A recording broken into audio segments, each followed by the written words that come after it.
digamos, dentro dessa articulação que tem que existir entre Ministério da Justiça, Judiciário, Ministério Público, Polícia Federal, algum grupo discutindo as implicações psicossociais, digamos, desse tipo de vazamento continuado, os impactos sobre a opinião pública, no estímulo a essa radicalização de rua, tudo?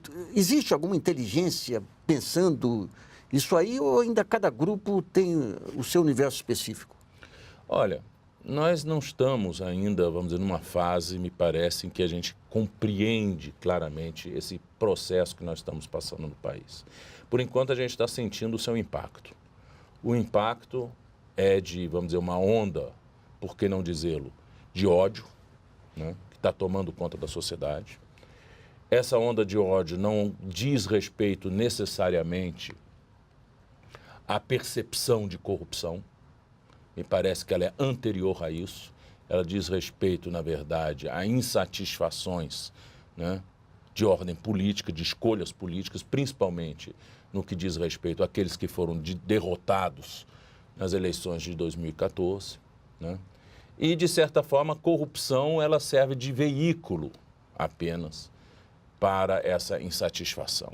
Ou seja, na verdade, utiliza-se muito, vamos dizer, o fenômeno da corrupção como um fenômeno, vamos dizer, que legitimaria essa onda de exaltação. Né? Corrupção no Brasil é um fenômeno muito antigo, né? E ela é sistêmica.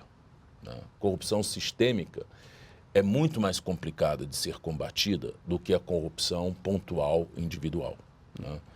Um servidor que se apropria, digamos, de fundos de que tem disponibilidade em seu poder para o exercício da função, ou que se apropria, digamos, de algum tipo de equipamento da administração, esse daí ele está rapidamente na mira das investigações, seja de ordem administrativa, seja de ordem policial, e responde rapidamente. Agora, quando a corrupção ela visa a alimentação de todo um sistema de financiamento político, é mais difícil a gente chegar aos autores. Nós estamos, às vezes, muito mais, vamos dizer, dentro de um sistema de macrocriminalidade propriamente dita. E aí eu uso essa expressão de forma própria, como Herbert Jäger a propôs nos idos da década de 60 na escola de Frankfurt, e não imprópria, como tem sido utilizado para, por exemplo, para significar os complexos de violência, como a violência do Comando Vermelho no Rio de Janeiro. Isso não é macrocriminalidade, né? Mas macrocriminalidade é o quê? É uma criminalidade praticada em sistema, né? Em que a gente não consegue divisar claramente a responsabilidade de um e a de outro, né? Porque ela faz parte quase como se fosse de um complexo de violência estrutural, né? No sentido de Galtung. Nesses casos, o direito penal ele mostra suas limitações, né? O direito penal não foi criado para a macrocriminalidade, né? O direito penal ele não funcionará se ele não for acompanhado de alguns tipos de política pública, né, que visam a subtrair os fundamentos de toda essa dinâmica. Né? Então, por exemplo, reforma partidária, reforma do financiamento eleitoral, reforma de transparência na prestação de contas, reforma, às vezes, até de instituições controladoras, como própria justiça eleitoral. Né? Tudo isso é um pacote que daria muito mais resposta a isso que nós estamos vivendo hoje do que ir para cima de A, B ou C. Ou seja, as 10 medidas propostas lá, elas são muito... essa visão penal que o senhor está dizendo aí.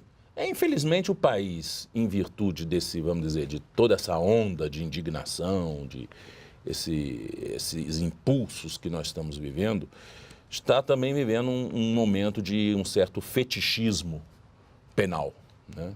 Como se o direito penal resolvesse todos os problemas do país. O direito penal não foi feito para resolver problema de país nenhum, né? O direito penal, ele existe apenas para impedir que certas pessoas voltem a delinquir e também que a sociedade assuma certos valores como caros para também desestimular futuras delinquências, né? Agora, o direito penal usado como instrumento de política é uma palavra um pouco gasta, mas por que não dizê-lo? É um instrumento fascista. É isso. Quer dizer, se você quiser zero de corrupção, você não alcança, mas você tem que ter 100 de controle sobre a sociedade. No fundo é isso. Acaba se legitimando de tudo, a relativização de garantias fundamentais, o desprezo pela esfera privada, né? Tudo isso acaba sofrendo muito e, com isso, a própria qualidade da nossa democracia, se nós resolvermos penalizar todas as relações da sociedade.